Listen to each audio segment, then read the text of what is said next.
Well, g'day to all my friends at Cricbuzz. Cannot wait to bring you this World Test Championship final. Cricbuzz chatter as well with Harsha Bhogle. Looking forward to spending some time and maybe just poking a few jibes at Harsha as well along the way. I'm sure he'll happily poke a few back at me if New Zealand are not doing well throughout the match as well. But leading into it, what are we going to do today? A little bit of SWOT analysis on the 5 players to look out for from both teams.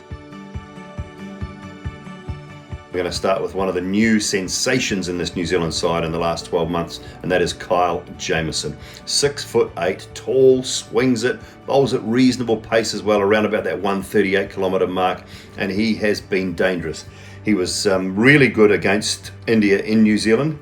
Made his Test debut there, managed to pick up 36 wickets in the World Test Championship cycle.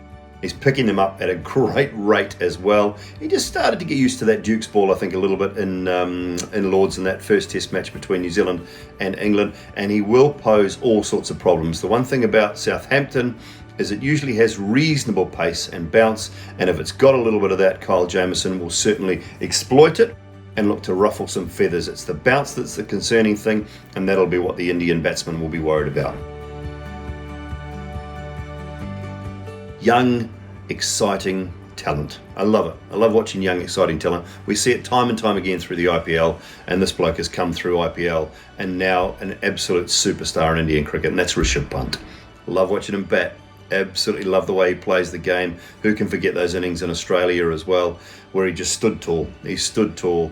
He yaps more than most keepers, I know, but he is very, very good. His improvement behind the stumps is there for all to see, and his ability to change a game a la Adam Gilchrist style with the bat is superb. Love watching him play. He's a dangerous, dangerous player. And if India get into a position where, you know, they're 3 down, 4 down for 250, 260, 300 when he comes out to bat, he just changes it. He can change it so quickly. In the space of an hour, hour and a half, India could be 500.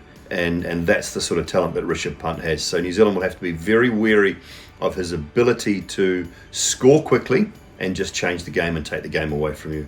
Really looking forward to it. It's exciting. It's an exciting matchup. The New Zealand bowlers up against him. At the top of the order, Tom Latham. He's been one of the rocks from a New Zealand point of view. He plays spin very well through the middle. If if India decide to get spin on early to him, he's very watchful. Very rarely plays outside of his body too much, so he doesn't chase the wide ones.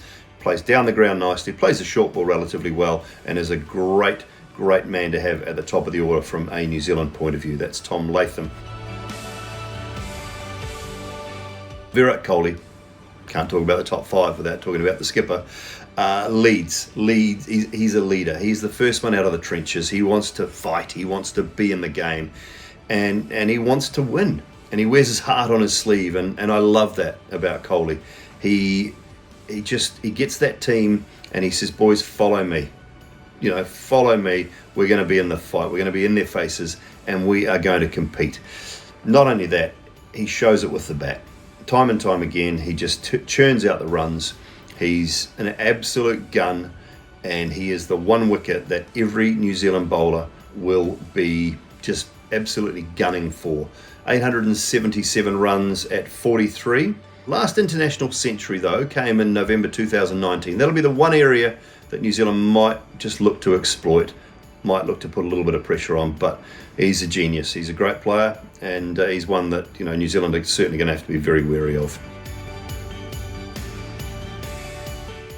Kane Williamson's just brilliant. His form in New Zealand, his form for New Zealand has generally been so good.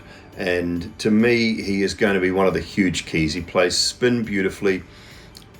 He leads the side really well. He's a calm influence in this New Zealand side. He's got good deputies, got great backup in the likes of Latham and Southey and Bolt to fall back on with Ross Taylor as well. But it is so much of it is about Kane Williamson. World Test Championship cycle, 800 runs, including 2 double tons. Now, yes, you look at those. He's currently ranked number 1 Test batsman in the ICC rankings. Averages a touch over 36 against India from 11 tests. So that's the concern. That's the little issue for Kane Williamson, but he could look to rectify that in Southampton. He will lead the side well. He's very calm under pressure, and he'll be looking forward to this, I think, a lot, and looking forward to just maybe taking a title, taking a trophy, a championship, and putting it in New Zealand's cupboard. Special mention for Devon Conway, I guess, after that double hundred at Lords and then back ended up at Birmingham as well. He's a great addition to this New Zealand side. I'm really looking forward to watching him ply his trade against what is a brilliant Indian bowling attack. Great matchups across the board. India against New Zealand. There's certain matchups that you're really, really looking forward to, and I can't wait for it. There'll be so much more to come from Rishabh Pant and myself on Cricbuzz Chatter, and we look forward to getting some feedback from you guys as well.